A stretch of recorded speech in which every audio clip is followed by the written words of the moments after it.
जैसा कि आईएमडी के डीजी साहब आपको डिटेल में बताएंगे, the cyclone situation has now changed. और अगर सिचुएशन को अभी व्याख्या की जाए तो वो ये है कि लैंडफॉल का सिलसिला शुरू हो चुका है। हम लोग अभी तक लैंडफॉल के बारे में एंटिसिपेट कर रहे थे और लैंडफॉल का सिलसिला शुरू हो चुका है। The landfall has started happening, यही कहना सही होगा, समीचीन होगा। और इसके बारे में आगे जो टेक्निकल डिटेल्स है वो डीजी आईएमडी बताएंगे।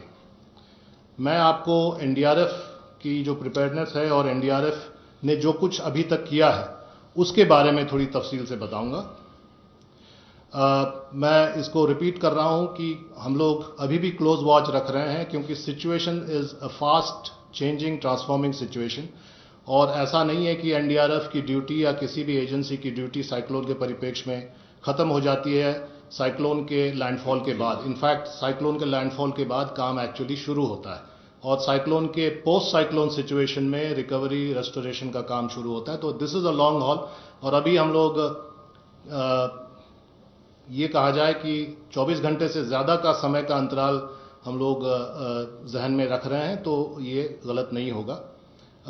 हम लोग जो दो हमारे कमांडेंट्स हैं, उड़ीसा में बटालियन है और बंगाल में बटालियन है। ये कोइंसिडेंस है कि दोनों ही स्टेट में बटालियन हेडक्वार्टर्स हैं। दोनों के कमांडेंट्स, एक उड़ीसा वाले कमांडेंट बालासोर में कैंप कर रहे हैं और बंगाल के कमांडेंट काकद्वीप में कैंप कर रहे हैं, जो साउथ 24 परगना जिला में है, जो कि स्टॉर्म के पाथ में है। कुल अभी तक 20 टीमें जो उड़ीसा में लगी हुई थी, 20 टीमें जो रिजर्व में भी थी वो भी अब ग्राउंड पर आ गई हैं। 4 टीमें, कल मैंने आपको बताया था 16 टीमें लगी हुई थी और 4 रिजर्व में थी। अब 20 टीम डिप्लॉयड है और ग्राउंड पर डिप्लॉयड है। रिजर्व में कुछ नहीं रखा गया है, क्योंकि अब काम का समय आ गया और इवैक्यूएशन का समय हो चला था, इसलिए उसमें लगाया गया था। इवैक्यूएशन के बारे में मैं बताऊंगा आगे। 19 टीमें वेस्ट बंगाल में लगी हुई हैं और 2 टीमें स्टैंड बाई में है। 2 में से और एक टीम कलकत्ता में बुलाया गया है, क्योंकि कलकत्ता जो नगरीय क्षेत्र है, जो अर्बन एरिया है, उसमें उनको लगाया गया है। सभी टीमों के पास सैटेलाइट कम्युनिकेशन और क्यूडीए है, सो हम लोग किसी कम्युनिकेशन सेटअप पे डिपेंडेंट नहीं है। We are independent, self dependent, and we can set up our own communication system. Cyclone Fani के जो तजुर्बे हुए थे उसके आधार पर हमारे पास एक्स्ट्रा ट्री कटर्स हैं, पोल कटर्स हैं, ऑलरेडी इस्तेमाल में लगने लगे हैं। और जैसा कि मैं बार बार कह रहा हूं कि ये एक स्पेशल कॉन्टेक्स्ट है, क्योंकि कोविड जो आज का विषय भी है, कोविड के कॉन्टेक्स्ट में हम लोग साइक्लोन से डील कर रहे हैं। और ये शायद नए नॉर्मल की एक और परिभाषा होगी आने वाले कई दिनों तक, कि जो भी डिजास्टर होंगे, जो आपदाएं होंगी, नेचुरल डिजास्टर्स, वो कोविड के कॉन्टेक्स्ट में होगी, चाहे वो साइक्लोन हो या आने वाले सिचुएशन में मानसून में फ्लड का सिचुएशन हो। ये हमारा प्लेसमेंट है दोनों राज्यों को मिलाते हुए। कुल 41 टीमों का प्लेसमेंट है। आप देख सकते हैं कि 2 ही टीम रिजर्व में है, वो बंगाल में है, और उनमें से एक टीम, जैसा कि मैंने अभी कहा, जस्ट इस मीटिंग में आने से पहले कलकत्ता में डिप्लॉय हो रहा है। तो लगभग सभी टीमों का इस्तेमाल दोनों राज्य कर रहे हैं। और ये जो स्लाइड्स हैं ये आपको मुहैया कराई जाएंगी। ये जो डिस्ट्रीब्यूशन ऑफ द 19 टीम्स हैं बंगाल में 6 जिलों में बटा हुआ है। जिन जिलों पर ज़्यादा प्रेशर है वहाँ पर ज़्यादा टीमें लगी हुई हैं। ये डिप्लॉयमेंट का चार्ट है बंगाल के लिए केवल। आप देख सकते हैं कि जो डेल्टाइक एरिया है, जहाँ से बे ऑफ बंगाल टच कर रहा है, उस एरिया में ही ज़्यादा डिप्लॉयमेंट है। और ये है उड़ीसा का डिप्लॉयमेंट टेबल, जिसमें आप देख सकते हैं बालासोर में 6 टीमें लग चुकी हैं, केंद्रापड़ा में 3 टीमें, जगतसिंहपुर में 4 टीमें, भद्रक में 4 टीमें। जहां भी 4 टीम और ज़्यादा है, इसका मतलब है कि वहां इम्पैक्ट ज़्यादा है, इम्पैक्ट जोन ज़्यादा है। ये उड़ीसा का डिप्लॉयमेंट ऑन द मैप है। ये भी आप देख सकते हैं, कर्वेचर के साथ है, कोस्ट से सटा हुआ है, और साइक्लोन के पाथ को ही एक तरह से डिफाइन कर रहा है डिप्लॉयमेंट। एडिशनल अलर्ट टीम्स, जैसा कि मैंने कहा, वो बरकरार हैं। अगर ज़रूरत पड़े, कोई ज़रूरी नहीं कि साइक्लोन के समय ही ज़रूरत पड़े, साइक्लोन के बाद भी ज़रूरत पड़ सकता है रेस्टोरेशन वर्क में, अगर डेवस्टेशन ज़्यादा हो। तो 6 बटालियन में 4-4 टीमों के हिसाब से 24 टीमें स्टैंड बाई में हैं एयरलिफ्ट के लिए। और 15 मिनट के अंतराल में वो तैयार हो सकती हैं और एयरलिफ्टेड हो सकती हैं। एनडीआरएफ की टीम की एक्टिविटीज, कोऑर्डिनेशन, अवेयरनेस तो हुआ ही है, इस बीच में इवैक्यूएशन का काम काफ़ी हुआ है और अभी as we talk, as we speak, वो सभी टीमें एक्शन में हैं, सभी टीमें ग्राउंड पे हैं, सभी टीमें आउटसाइड हैं साइक्लोन एरिया में, एंड रोड क्लियरेंस और रेस्टोरेशन का काम शुरू हो चुका है। ये इवैक्यूएशन का फिगर मेरा नहीं है, ये फिगर स्टेट से लिया गया है। स्टेट के जो अथॉरिटीज़ ने बताया है, पश्चिम बंगाल में अथॉरिटीज़ ने, उनके जो डिजास्टर मैनेजमेंट के सेक्रेटरी है, उन्होंने बताया 5 लाख से उर्ध फिगर अभी हो चुका है। तो सुबह में 3,30,000 बताया गया था और अभी 5 लाख हो गया है। उड़ीसा में 1,58,640 का फिगर दिया गया है।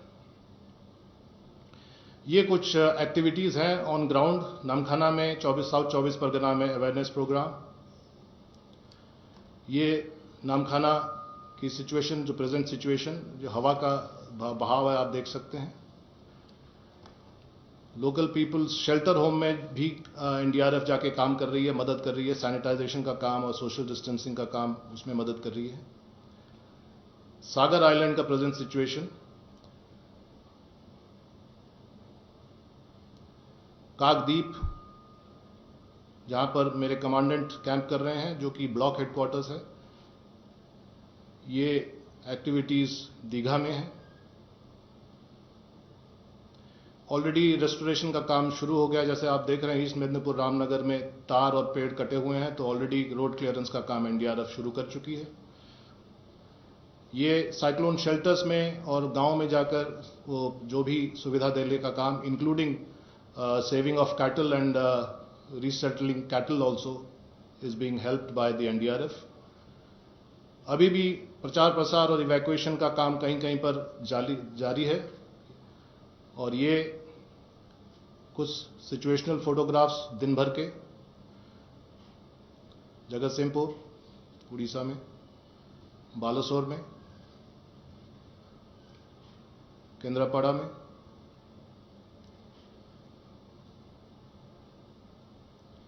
पुरी में, जो कि उतना अफेक्टेड नहीं कहा जाएगा, लेकिन पेड़ वहाँ भी गिरे हैं और रास्ता वहाँ भी अवरुद्ध है, तो वहाँ पर कटाई का काम जारी है। सो ये एनडीआरएफ की एक्टिविटीज, इवैक्यूएशन और अद्यतन स्थिति के बारे में है। जो अद्यतन स्थिति का जो डिटेल है in terms of wind speed और साइक्लोन का आई कहाँ पहुँचा है और उसका टिप कहाँ पहुँचा है और टेल कहाँ पहुँचेगा, कब तक पहुँचेगा, इसके बारे में आगे तफसील से आईएमडी के डायरेक्टर डीजी साहब बताएंगे। धन्यवाद। मैं रिक्वेस्ट करता हूँ आईएमडी डीजी से, प्लीज। नमस्कार। जैसे डीजी एनडीआरएफ आपको इन्फॉर्मेशन दे रहे थे, सुपर साइक्लोन स्टॉर्म अम्पन अभी वेस्ट बंगाल कोस्ट को सुंदरबन के पास एंटर कर रहा है और आप अभी जो लेटेस्ट सैटेलाइट पिक्चर है, इसका एनिमेशन देखें। जैसे ही हमने अनुमान लगाए थे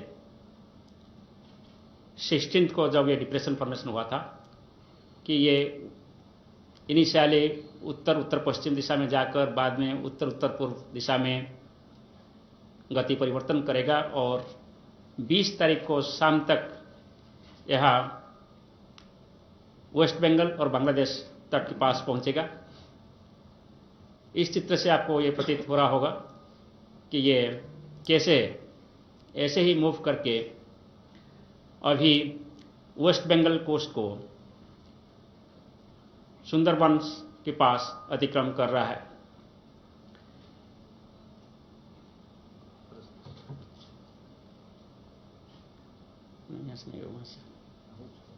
ओके, सो ये जो आप चित्र देख रहे हैं, ये एक डॉप्लर रडार की इमेज है।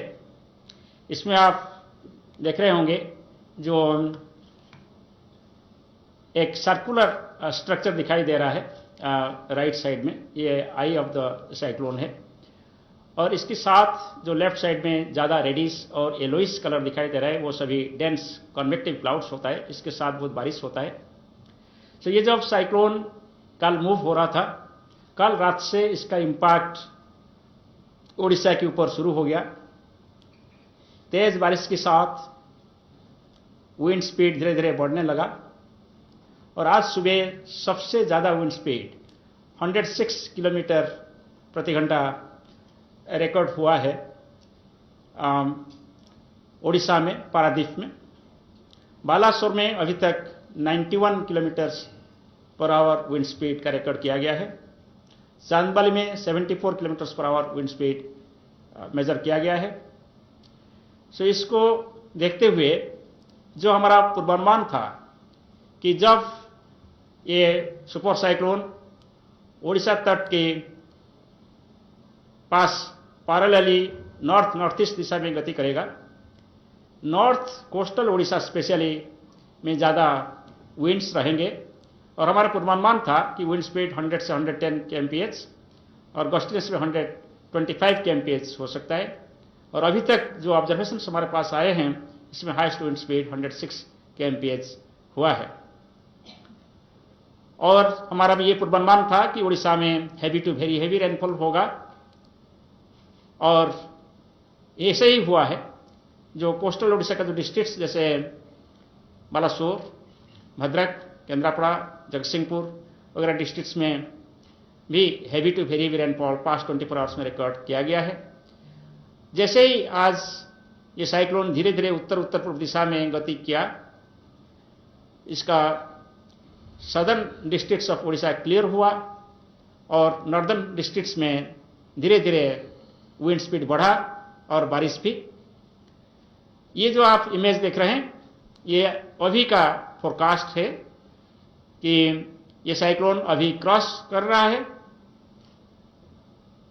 वेस्ट बंगाल बांग्लादेश तट को और दीघा और हातिया आइलैंड के बीच में, और जो सुंदरबंस हम बोले थे वो सुंदरबंस के ऊपर ही ये जा रहे हैं। वो ये जाने के बाद फिर हमारी उम्मीद है कि सीधा नॉर्थ नॉर्थ ईस्ट दिशा में गति करेगा और आज शाम तक ये कोलकाता के आसपास आने का उम्मीद किया जा रहा है। इसके प्रभाव में आज शाम से साउथ एंड नॉर्थ 24 परगना और ईस्ट मिदनापुर में जो पहले से ज़्यादा असर होने के लिए हम उम्मीद किए थे और पूर्वानुमान किए थे, इसके साथ साथ हावड़ा, हुगली और कलकत्ता में भी जो पूर्वानुमान किए थे वो भी होने वाला है। जब साउथ और नॉर्थ 24 परगना और ईस्ट मिदनापुर में अभी ऑलरेडी वेरी स्ट्रांग विंड शुरू हो गया है, रिपोर्ट मिल रहा है कि विंड स्पीड लगभग 160 kmph के आसपास वहाँ हो सकता है। हमारा उम्मीद ये है कि जब ये कलकत्ता के पास आएंगे वहाँ भी कलकत्ता, हुगली और हावड़ा वगैरह डिस्ट्रिक्ट्स में विंड स्पीड 110 से 120 और गस्टिनेस में 135 किलोमीटर प्रति घंटा हो सकता है। सो जैसे ये 106 किलोमीटर विंड स्पीड मैक्सिमम के साथ उड़ीसा में डैमेज किए हैं, इससे आप अनुमान लगा सकते हैं जब यहाँ विंड स्पीड हमारा अनुमान 155 to 165 kmph है और गस्टिनेस में 185 kmph है, तब यहाँ नुकसान क्या हो सकता है।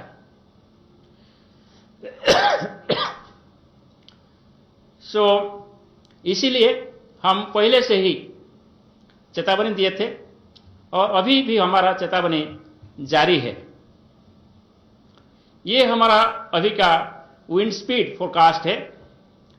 इस हिसाब से सबसे ज़्यादा मैक्सिमम विंड स्पीड साउथ और नॉर्थ 24 परगना और ईस्ट मिदनापुर डिस्ट्रिक्ट में होगा, जो कि 155 to 165 वेस्ट 185। ये विंड स्पीड लैंडफॉल प्रोसेस के शुरू होने के साथ शुरू हो चुका है। अभी जो साइक्लोन का जो सबसे डेंस कन्वेक्टिव क्लाउड मास आई की चारों तरफ होता है, इसको आई वॉल बोलते हैं, नहीं तो वॉल क्लाउड रीजन बोलते हैं। वो वॉल क्लाउड रीजन का जो फ्रंट सेक्टर है वो लैंड के ऊपर जा चुके हैं। नाउ आई जस्ट लैंड को टच करने वाले हैं। इसके बाद कंप्लीटली आई अंदर जाएंगे और फिर जो रियर सेक्टर है वहां भी स्ट्रांग कन्वेक्टिव क्लाउड मास होता है और स्ट्रांग विंड होता है।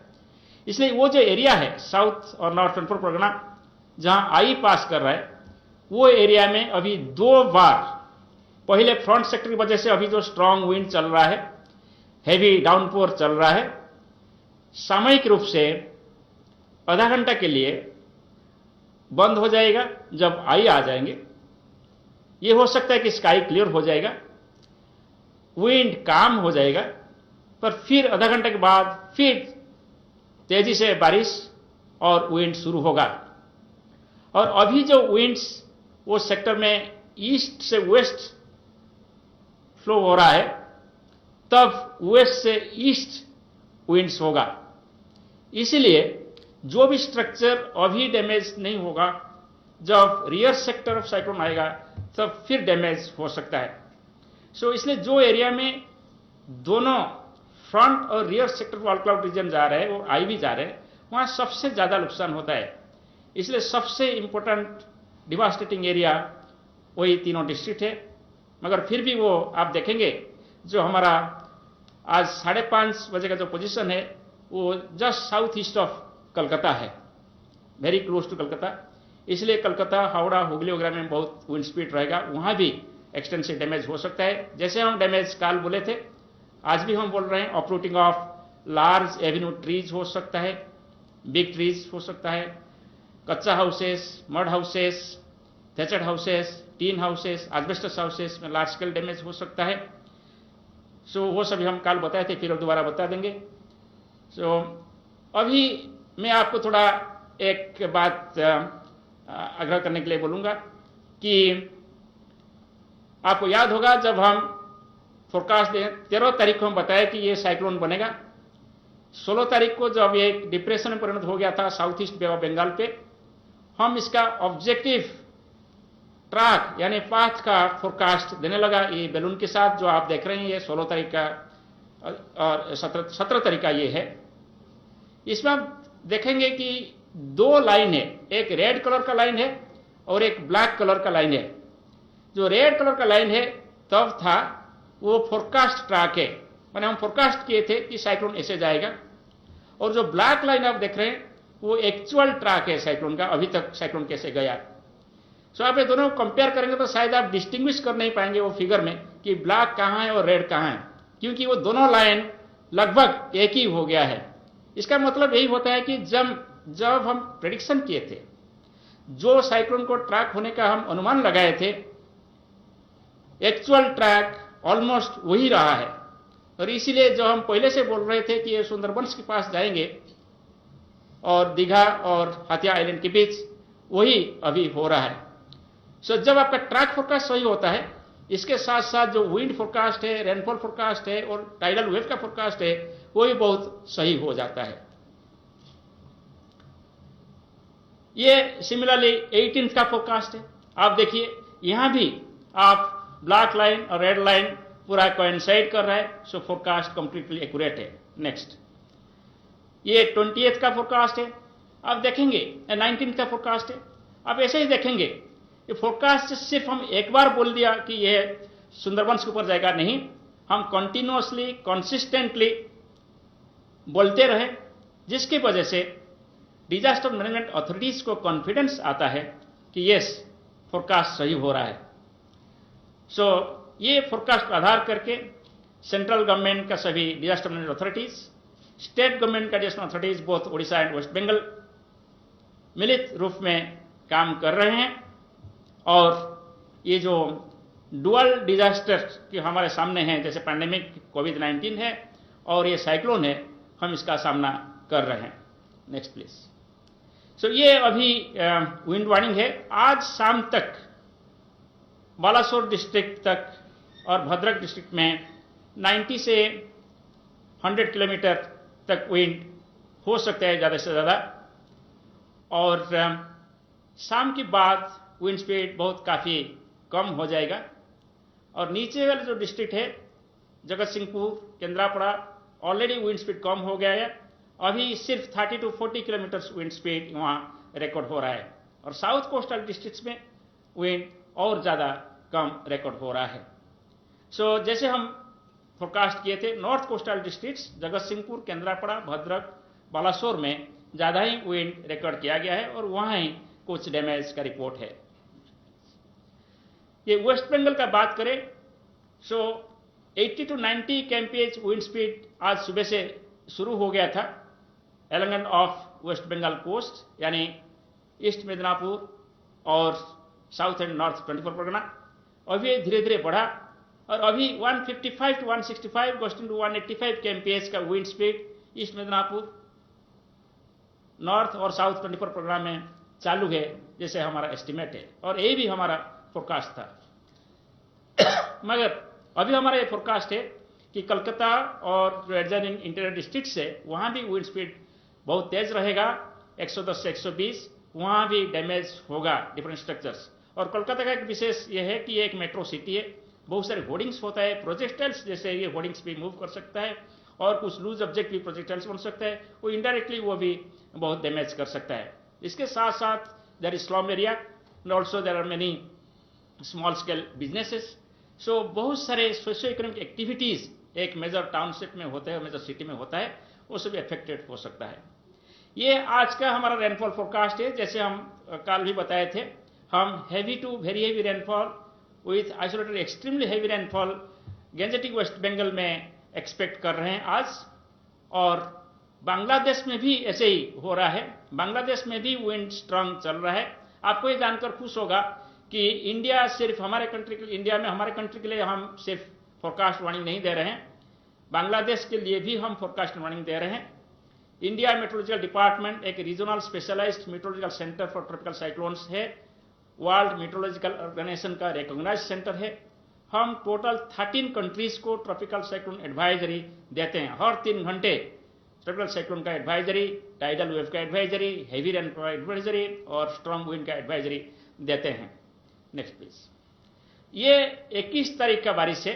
आप देखेंगे जैसे हम कल बोले थे कि ये जो बारिश आज गैंजेटिक वेस्ट बंगाल में हो रहा है ये नॉर्थ की तरफ शिफ्ट होगा और कल ज़्यादा से ज़्यादा बारिश हम आसाम, मेघालय में देखने को मिलेगा।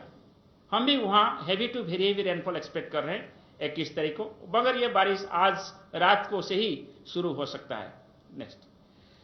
जो हमने समझाया आपको अकॉर्डिंगली ये वार्निंग हम इश्यू किए हैं और 20 तारीख को जो बारिश होने वाला है सिर्फ नॉर्थ कोस्टल उड़ीसा में ज़्यादा कुछ होगा और ये डिस्ट्रिक्ट है भद्रक, बालासोर, मयूरभंज, जाजपुर, केंद्रापड़ा एंड केओंझर डिस्ट्रिक्ट्स। मगर धीरे धीरे साउथ से बारिश कम होगा और नॉर्थ डिस्ट्रिक्ट्स में ज़्यादा होगा, मगर ये सिर्फ आज के लिए, काल से उड़ीसा में कोई रेनफॉल ऐसे नहीं होगा। Next please. So west Bengal की बात करें तो यहाँ मैक्सिमम इंटेंसिटी ऑफ रेनफॉल आज ही होने वाला है और कल को रेनफॉल इंटेंसिटी कम हो जाएगा, मगर आज हम एक्सट्रीमली हेवी रेनफॉल एक्सपेक्ट कर रहे हैं। यह है east and west Midnapore, south and north 24 Pargana, Howrah, Hooghly, Kolkata and adjoining districts like Bardhaman, Murshidabad and Nadia. So 21 तारीख को ज़्यादा बारिश नहीं होने वाला है, कहाँ कोई 1-2 जगह पर हेवी रेनफॉल हो सकता है। चलिए, सब हिमालयन वेस्ट बंगाल जैसे जलपाईगुड़ी से शुरू करके वेस्ट असम तक जो एरिया है वहाँ हम heavy to very heavy rainfall उम्मीद कर रहे हैं। आज रात से शुरू हो सकता है और 21 तारीख को ज़्यादा बारिश वो एरिया में होगा, क्योंकि ये जो ट्रॉपिकल साइक्लोन है वो धीरे धीरे नॉर्थ ईस्ट गति करते हुए कल सुबह बांग्लादेश में एक साइक्लोनिक स्टॉर्म होते हुए पहुंचेगा और वेस्ट असम में एक डिप्रेशन या लो प्रेशर एरिया होकर पहुंचेगा और इसकी वजह से वहां अच्छा बारिश होने का उम्मीद किया जा रहा है। चलिए, सो ये है सबसे जो खतरनाक होता है साइक्लोन साथ द स्टॉर्म सर्ज। ये एक्सपेक्टेड स्टॉर्म सर्ज है, ये हम लगातार जारी कर रहे हैं। इसमें हम यही बोले थे कि साउथ और नॉर्थ 24 परगना में टाइडल वेव ज़्यादा होगा। हम ये बोले थे कि आज आफ्टरनून से शुरू होगा और आपको जानकर हम आपको ये इंफॉर्मेशन देते रहते हैं कि आज आफ्टरनून से स्टॉर्म सर्ज शुरू हो चुका है। ये टाइडल वेव हमारा एक्सपेक्टेशन है कि 4 to 5 metres above astronomical tide होगा और ये साउथ और नॉर्थ 24 परगना का जो लो लाइंग एरिया है इसको इनंडेट करेगा। इसके साथ जो मेदिनीपुर डिस्ट्रिक्ट है वहाँ भी ये 3 to 4 मीटर हाइट में इनंडेट कर सकता है। So 4 to 5 metre over south और north 24 Pargana, 3 to 4 metre for Medinipur districts. और ये जो टाइडल वाटर है, ये इस एरिया में जो छोटे और बड़े रिवर्स है, बिकॉज ये एक रिवराइन सिस्टम है, वहाँ आप देखेंगे जैसे रेड और येलोइश कलर कितना अंदर तक जा रहा है। इसका मतलब ये है कि जो टाइडल वेव है ये नदियों के जरिए रिवर के पास जो एरिया है इसको इनंडेट कर सकता है। और हमारा जो एस्टिमेट है कि कोस्ट से लगभग 10 से 15 किलोमीटर तक जा सकता है। और वो डायग्राम में आप ये भी देख सकते हैं कि बांग्लादेश में भी ऐसे ही कोई टाइडल वेव रहेगा। सो ये है द डैमेज जो हम एक्सपेक्ट कर रहे हैं वेस्ट मेदिनीपुर, साउथ और north 24 Pargana, Howrah, Hooghly, Calcutta district of west Bengal. So large scale and extensive damage होगा, जो kutcha houses, tin houses, asbestos houses, और इसके साथ पोटेंशियल थ्रेट होगा फ्लाइंग ऑब्जेक्ट से, जैसे प्रोजेक्टाइल हम बोल रहे थे। ऑपरूटिंग ऑफ ट्रीज होगा, और इसके साथ साथ कम्युनिकेशन पावर पोल से भी ऑपरूटिंग हो सकता है। Disruption of rail and road होगा, और extensive damage to standing crops होगा, क्योंकि ये जो साइक्लोन के टाइम आप देखेंगे, एक ही टाइम में आपको बोल रहा हूं, हेवी रेन है, स्ट्रॉन्ग विंड है, और इसके साथ साथ भी टाइडल वेव है, स्टॉर्म सर्ज। सो एक ही साथ मल्टी हजार्ड सिनेरियो ये जनरेट हो रहा है इस रीजन पे अभी, इसलिए वहां सभी तरीके का डैमेज एग्रीकल्चर सेक्टर में, इंडस्ट्री सेक्टर में, और हाउस हमारा जो डोमेस्टिक सोशियो इकोनॉमिक सेक्टर में होने का हम उम्मीद कर रहे हैं। सो वहाँ जैसे पाम एंड कोकोनट ट्री होता है, और प्लांटेशन होता है, ऑर्चर्ड्स होता है, ये सभी एक्सपेक्टेड है कि डैमेज होगा। और जैसे मैं बोला कि एक रिवराइन एरिया है वहाँ, इसलिए बहुत सारे लोग बोट में ट्रैवल करते हैं, और इसलिए हम ये एक्सपेक्ट कर रहे हैं कि बोट्स बहुत सारे भी यहाँ डैमेज हो सकता है। सो एक्शन हम यही सजेस्ट किए हैं कि total suspension of fishing operation आज तक ये रहना चाहिए। कल सुबह north bay of Bengal clear होगा, मगर आज ये क्लियर नहीं होगा। और suspension and diversion of rail and road traffic आज कंटिन्यू करना है, और people in affected area to remain indoors, and people तो ऑलरेडी इवैक्यूएट हुए हैं, जैसे डीजी एनडीआरएफ आपको इंफॉर्मेशन दे रहे थे, ये बहुत जरूरी था। और मोटर बोट्स और स्मॉल शिप्स कभी भी एडवाइजेबल नहीं है कि इसको ऑपरेट किया जाए। अभी जो डैमेज होने वाला था ओडिशा में लगभग हो चुका है, और 2-3 घंटे के लिए भद्रक और बालासोर डिस्ट्रिक्ट में इसका विंड का इंपैक्ट रहेगा। सो ये हम कल भी बोल चुके हैं, और इसमें जो लिखा गया है अकॉर्डिंगली कुछ डैमेज रिपोर्ट भी हमारा जानकारी में आए हैं। सिर्फ अभी इंपैक्ट रहेगा भद्रक और बालासोर डिस्ट्रिक्ट में फ्यू आवर्स, 2 to 3 आवर्स के लिए, इसके बाद और उड़ीसा में कोई डैमेजिंग इंपैक्ट नहीं रहेगा। और यहाँ भी फिशिंग ऑपरेशन बंद रहेगा आज, क्योंकि सी अभी भी स्ट्रांग है, डिस्टर्ब है, और रेल रूट वगैरह भी सिंस बालासोर भद्रक अभी भी डिस्टर्ब है, वहाँ नहीं होना चाहिए, और अफेक्टेड एरिया में लोग अंदर रहना चाहिए, बाहर नहीं आना चाहिए। Next please. सो जब साइक्लोन क्रॉस करने के बाद अंदर जाता है, हमारे मन में आता है कि अंदर क्या होगा। सो इसलिए 12 घंटा पहले एटलीस्ट हम जब लैंडफॉल हम एक्सपेक्ट कर रहे हैं, इसका 12 घंटा पहले हम पोस्ट लैंडफॉल आउटलुक इशू करते हैं। सो कल शाम को हम पोस्ट लैंडफॉल आउटलुक इशू किए थे कि इंटीरियर डिस्ट्रिक्ट्स में क्या क्या होगा। गैंजेटिक वेस्ट बंगाल में जब ये जाएगा, इंटीरियर डिस्ट्रिक्ट्स में भी साइक्लोन स्टॉर्म इंटेंसिटी रहेगा आज रात, इसीलिए वहां भी डैमेजिंग इंपैक्ट हो सकता है। वहां में ब्रेकिंग ऑफ ट्री ब्रांचेस हो सकता है, ऑपरेटिंग ऑफ स्मॉल ट्रीज हो सकता है। ये सब डिस्ट्रिक्ट यही है, जैसे हम कलकत्ता, हावड़ा, हुगली बोल चुके हैं। इसके अलावा जो वर्धमान है, मुर्शिदाबाद है, नदिया डिस्ट्रिक्ट है, वहाँ ऐसे कुछ डैमेज भी एक्सपेक्टेड है। Next please. सो आप देखेंगे कि जो जैसे मैं बोल रहा था कि आप लोगों को हम जानकारी कंटिन्यूसली 13 तारीख से हम फर्स्ट प्रेस रिलीज 13 तारीख को दिए थे, वो कंटिन्यूसली हम हर दिन प्रेस रिलीज किए, और कभी कभी दिन में भी फ्रीक्वेंटली प्रेस रिलीज किए। इसके साथ साथ हम सभी अथॉरिटीज को, मीडिया को, आपके जरिए सभी पब्लिक को हम बुलेटिन हर 3 घंटे दिए हैं। और जब आज लैंडफॉल हो रहा था, आज सुबह अर्ली मॉर्निंग से हम आवरली अपडेट भी दे रहे थे। ये सब पॉसिबल हुआ आप सभी का कोऑपरेशन से, सपोर्ट से। मैं आप लोगों के माध्यम से सभी डिजास्टर मैनेजमेंट अथॉरिटीज को, ऑनरेबल प्राइम मिनिस्टर जो रिव्यू कर चुके हैं, ऑनरेबल होम मिनिस्टर जो रिव्यू कर चुके हैं, हम सब सभी के पास आभार व्यक्त करते हैं और सभी का गाइडेंस में हम ऐसे अच्छा फोरकास्ट देने के लिए तैयार हो पाए हैं और हम सभी मिलकर साइक्लोन जैसे डिजास्टर को, ये पैंडेमिक सिचुएशन पे हम मुकाबला करेंगे। Thank you. धन्यवाद। फ्रेंड्स, आपकी जानकारी के लिए एनडीआरएफ वेबसाइट्स के ऊपर जो भी लेटेस्ट है और आईएमडी के वेबसाइट पे उसका लिंक पीआईबी के वेबसाइट पे दे दिया है। So latest information you can also get it from there. In addition, from the Home Ministry side, DG Media is regularly updating the media about the cyclone. Because both the DGs, DG NDRF and DG IMD, have to go back urgently.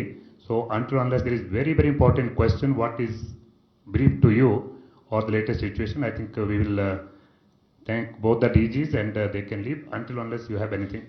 Anybody having any question other than the briefing?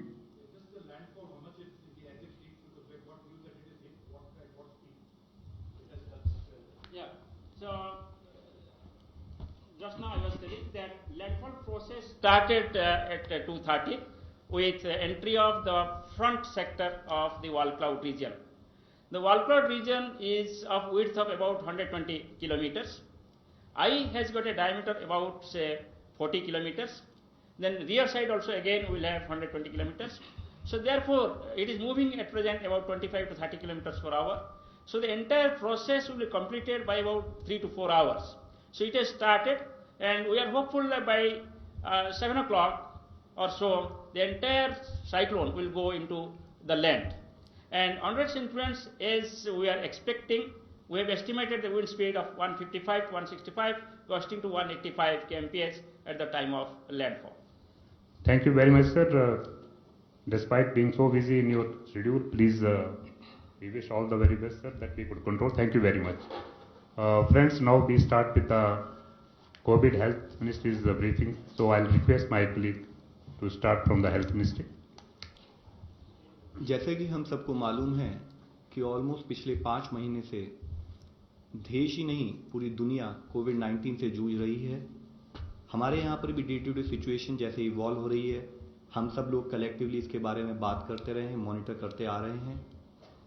एक संतोषजनक विषय यह है कि अगर हम देखें तो पाते हैं कि अब तक 42,298 केस रिकवर हो चुके हैं और टोटल एक्टिव केसेस की संख्या अभी करीब 61,149 है।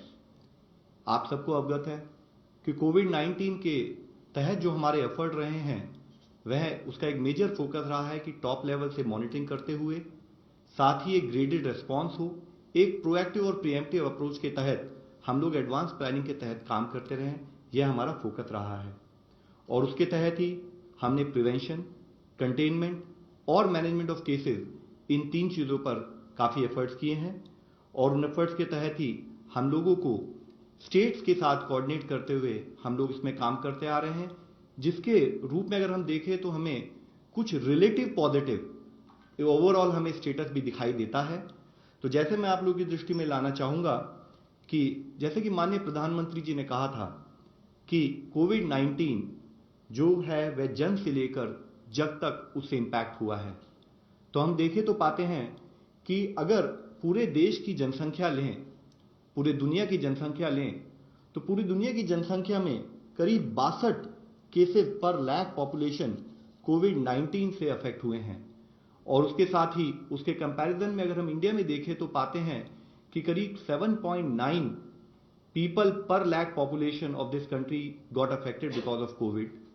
इसमें अगर आप कंपैरिजन के रूप में देखना चाहें तो जैसे 10 और देश हैं जहां पर कि कोविड-19 के अधिक केसेस रिकॉर्ड हुए हैं, तो हम पाते हैं कि जहां एक तरफ हमारे यहाँ 7.9 केसेस पर लाख पॉपुलेशन रिकॉर्ड हुए हैं, दूसरे देशों में जो कि उससे ज़्यादा जहां पर केसेस रिकॉर्ड हुए हैं वह 100, 115 से लेकर 496 तक की संख्या में उनको ऑब्जर्व किया गया है। इसी के साथ ही अगर हम मॉर्टेलिटी पर लाख पॉपुलेशन को एनालाइज करें तो ओवरऑल हम देखते हैं कि जहां 4.2 पीपल पर lakh population across the world they have died because of covid, India में उसका स्टेटस अब करीब 0.2 केसेस डेथ्स रिपोर्टेड पर लाख पॉपुलेशन है। और उसको कंपैरिजन करें कि अगर पूरी दुनिया के केसेस को हम उस तहत से देखते हैं तो पाते हैं कि एज हाई एज 59, 53, 52 इस तरीके से अगर देखें तो 10 देश तो ऐसे हैं, 9 देश तो ऐसे हैं जहां पर कि 10 से अधिक की संख्या में पर लाख पॉपुलेशन मोर्टेलिटी भी रिकॉर्ड हुई है। इसको अगर हम 10 मोस्ट अफेक्टेड कंट्रीज से कंपेयर करें तो पाते हैं कि करीब 6 कंट्रीज में तो 2 लाख से अधिक केसेस रिकॉर्ड हुए हैं और उसमें एज हाई एज 14 लाख के करीबी केसेस दुनिया में इंडिविजुअल देशों में रिकॉर्ड किए गए हैं। इसके साथ ही अगर हम डेथ्स की भी एनालिसिस करें तो देखते हैं कि 6 देश ऐसे हैं जहां पर कि 10,000 से ज्यादा डेथ्स भी रिकॉर्ड हुई हैं और उसके कंपैरिजन में, जबकि यह भी हमारे लिए काफी दुख का विषय है कि हमारे देश में इतनी भी डेथ रिकॉर्ड हुई हैं, बट रिलेटिवली आई थिंक कि जो हम लोगों का एफर्ट रहा है स्टेट्स के साथ मिलके, देश के हर नागरिक के साथ मिलके जो हमने एफर्ट किया है, उससे एक relatively we were able to manage the situation well so far, though the challenge still continues. इसमें हम लोगों ने एक और तरीके से इसको एनालाइज किया, देखा तो पाया कि अगर हम 15 मोस्ट इंपैक्टेड देश ने दुनिया के, तो उनकी करीब पॉपुलेशन 142 करोड़ के करीब होती है और हमारे देश की पॉपुलेशन 137 करोड़ अगर हम मानकर चलें तो हम देखते हैं कि करीब अगर 36 लाख केसेस पूरी दुनिया में इन 15 देशों में रिकॉर्ड हुए तो उसके कंपैरिजन में 1 लाख के करीब केसेस हमारे देश में रिकॉर्ड हुए और उसी तरीके से अगर 2.7 लाख के करीब वहां डेथ रिपोर्ट हुई हैं तो हमारे यहाँ 3,300 के करीब डेथ हमारे देश में रिपोर्ट हुई हैं। इसको अगर एक और दूसरे वे में हम एनालाइज करना चाहें तो हम देखते हैं कि भारत की जनसंख्या इन 15 देशों के करीब बराबर जनसंख्या होते हुए भी हमने देखा कि अगर हमारी सिमिलर जनसंख्या है तो इन 15 देशों में भारत के मुकाबले 34 गुना अधिक केसेस आए हैं। इसी तरीके से हम देखते हैं तो पाते हैं कि इन 15 देशों में भारत के मुकाबले 83 गुना अधिक डेथ्स भी वहां पर रिपोर्ट हुई हैं। While this being the situation, I would like to really request and urge upon कि ये हमारे लिए एक सेटिस्फैक्शन का विषय नहीं हो सकता। हमारे लिए सेटिस्फैक्शन के लिए जरूरी है कि हमारे के देश में कोई भी अगर पॉजिटिव केस आए तो कैसे हम उस पर काम करें, कैसे उस पेशेंट को हम बचा पाएं, कैसे उस पेशेंट के लिए हम अफर्ट करें, उसको रिक्वायर्ड हेल्थ इंफ्रास्ट्रक्चर प्रोवाइड करें, ये हमारा फोकस होना चाहिए। उस विषय में भी एक रिलेटिव पॉजिटिव न्यूज मैं आप लोगों की दृष्टि में लाना चाहूंगा। तो जैसे कि अगर हम इस ग्राफ में देखते हैं तो हम पाते हैं कि जब हमने लॉकडाउन स्टार्ट किया था तो हमारे यहां पर रिकवरी रेट अराउंड 7.1% था। एफर्ट करते रहे, फोकस रहा कि हम कोशिश करें कि हम अर्ली केस आइडेंटिफिकेशन करें, उसके साथ ही जो हमारा क्लिनिकल मैनेजमेंट है, जो भी पॉजिटिव केस है उस पर हम एफर्ट करें। तो उसके तहत हमने देखा कि यह रिकवरी रेट बढ़ते हुए सेकेंड लॉकडाउन जब हमारा शुरू हुआ तो 11.42% के करीब था, धीरे धीरे बढ़ते हुए वह 26.59% हुआ और आज हम पाते हैं कि अराउंड 39.62%, यानी कि अप्रोक्सीमेटली 40% लोग जो कि कोविड पॉजिटिव पाए गए वह रिकवर हो चुके हैं। इसके साथ ही एक और मुख्य अंश में आपकी दृष्टि में लाना चाहूंगा। इसके साथ ही अगर हम और डेटा को एनालाइज करें तो हम पाते हैं कि करीब जो हमारे यहाँ एक्टिव केसेस हैं करीब 61,000 केसेस, उसमें से भी केवल ऑक्सीजन सपोर्ट 2.94% केसेस को उसकी जरूरत है, वो ऑक्सीजन सपोर्टेड बेड्स में अपना ट्रीटमेंट ले रहे हैं। करीब 3% केसेस आईसीयू रिलेटेड सपोर्ट है और उसके साथ ही करीब 0.45% केसेस वेंटिलेटर पे हैं। यह डेटा हमारे लिए बहुत इंपॉर्टेंट इसलिए है क्योंकि इसके तहत हमें पता लगता है कि अर्ली आइडेंटिफिकेशन पर फोकस होने की वजह से, सर्विलेंस पर फोकस होने की वजह से हम टाइमली आइडेंटिफिकेशन जो केसेस का कर पाते हैं, उससे हमारे देश में केसेस सीरियस केसेस में ना कन्वर्ट होते हुए हम रिलेटिवली अराउंड 6.39% ही ऐसी सिचुएशन पाते हैं कि जिसमें केसेस रिलेटिवली उनको एक हॉस्पिटल मैनेजमेंट की जरूरत है। जिसका एक और इंप्लीकेशन अगर आप देखें तो लॉकडाउन के समय में हमने कंटिन्यूड एफर्ट करते हुए पिछले ऑलमोस्ट 2 महीने में अपने हेल्थ इंफ्रास्ट्रक्चर को जो अपग्रेड किया है, जिसके तहत हमने अपने यहाँ पर ICU beds, oxygen supported beds और वेंटिलेटर्स को जो अपग्रेड किया है और करीब 1.5 लाख आज हमारे पास अगर बेड अवेलेबल है देश में।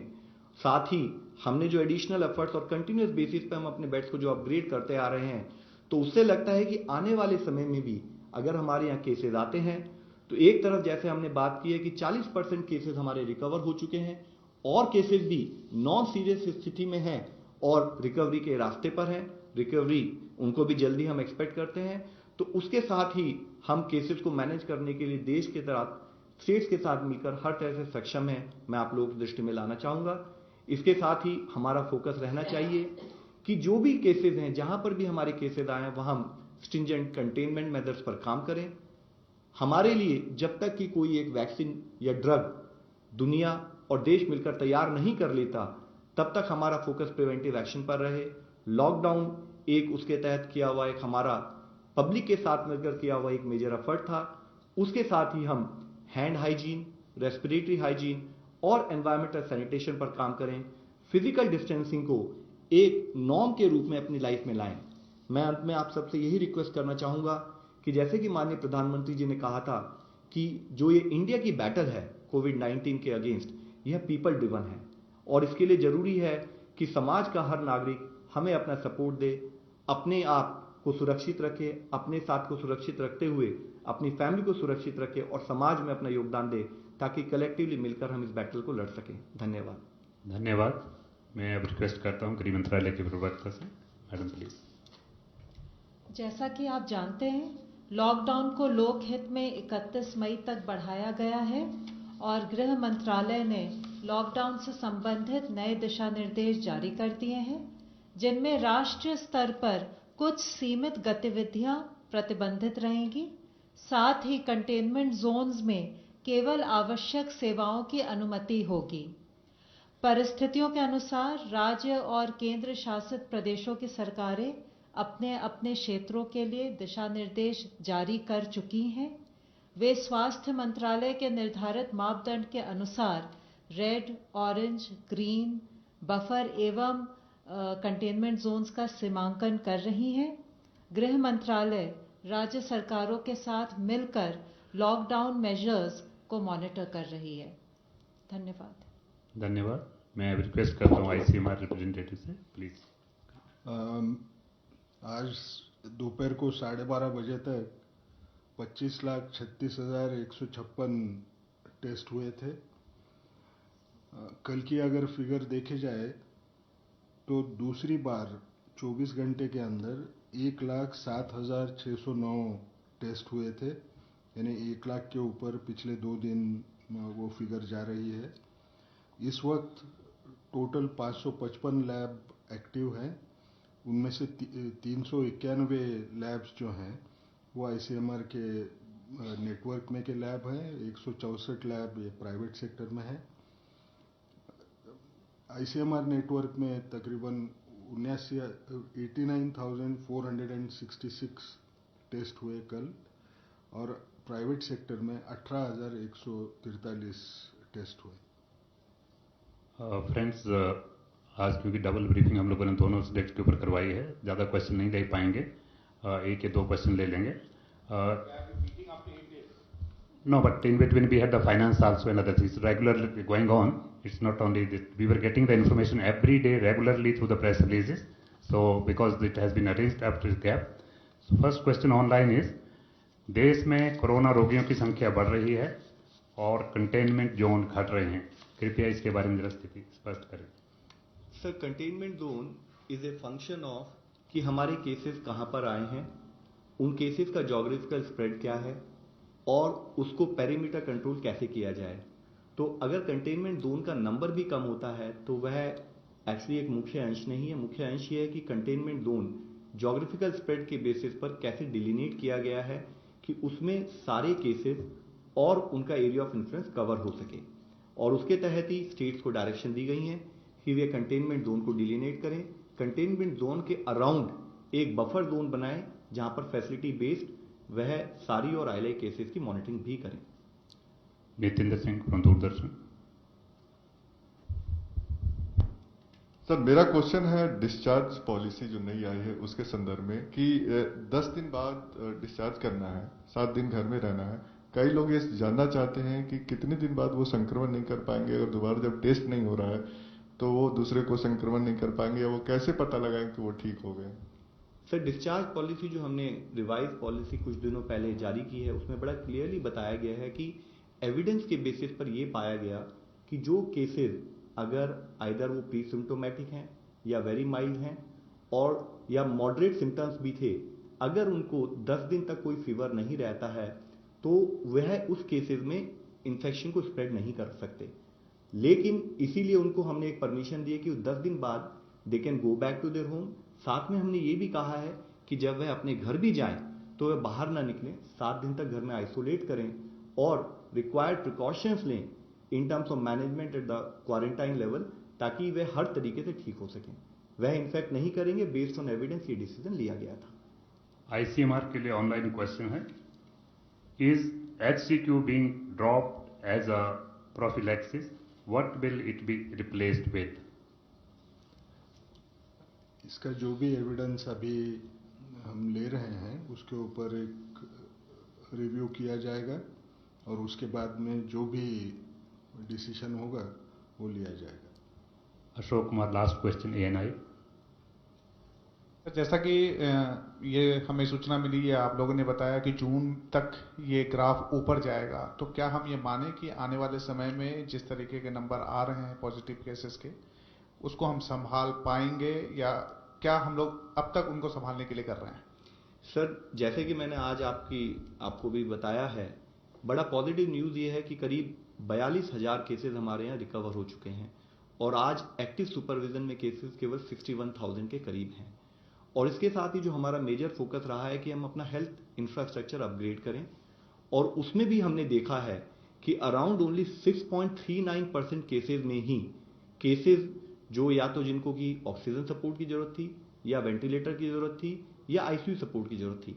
तो ओवरऑल जो हमारा मेजर फोकस शुरू से रहा है कि हम कंटेनमेंट जोन्स में काम करें, सोशल डिस्टेंसिंग, फिजिकल डिस्टेंसिंग को प्रमोट करें, लॉकडाउन के द्वारा हम चेन ऑफ ट्रांसमिशन को तोड़ें, तो उसके तहत ही हम पाते हैं कि हमारे जो अर्ली आइडेंटिफिकेशन के एफर्ट्स हैं उससे काफी केसेस रिकवर हो रहे हैं और साथ ही बहुत सारे केसेस रिकवरी के रास्ते में हैं और केसेस जिनको की additional health infrastructure major support चाहिए उसकी परसेंटेज एज लो एज 6.39% है। While this being the situation, हमारा मेजर फोकस पैरेलली ये भी रहा है कि हम फिर भी अपने हेल्थ सेक्टर को अपग्रेड करते रहें, जिसके तहत ही हम टाइम टू टाइम आपकी नॉलेज में बताते रहें कि हर स्टेट से बात करते हुए हमने Covid care centre, Covid care health centre और कोविड डेडिकेटेड हॉस्पिटल्स भी बनाए हैं। Thank you very much friends, thank you.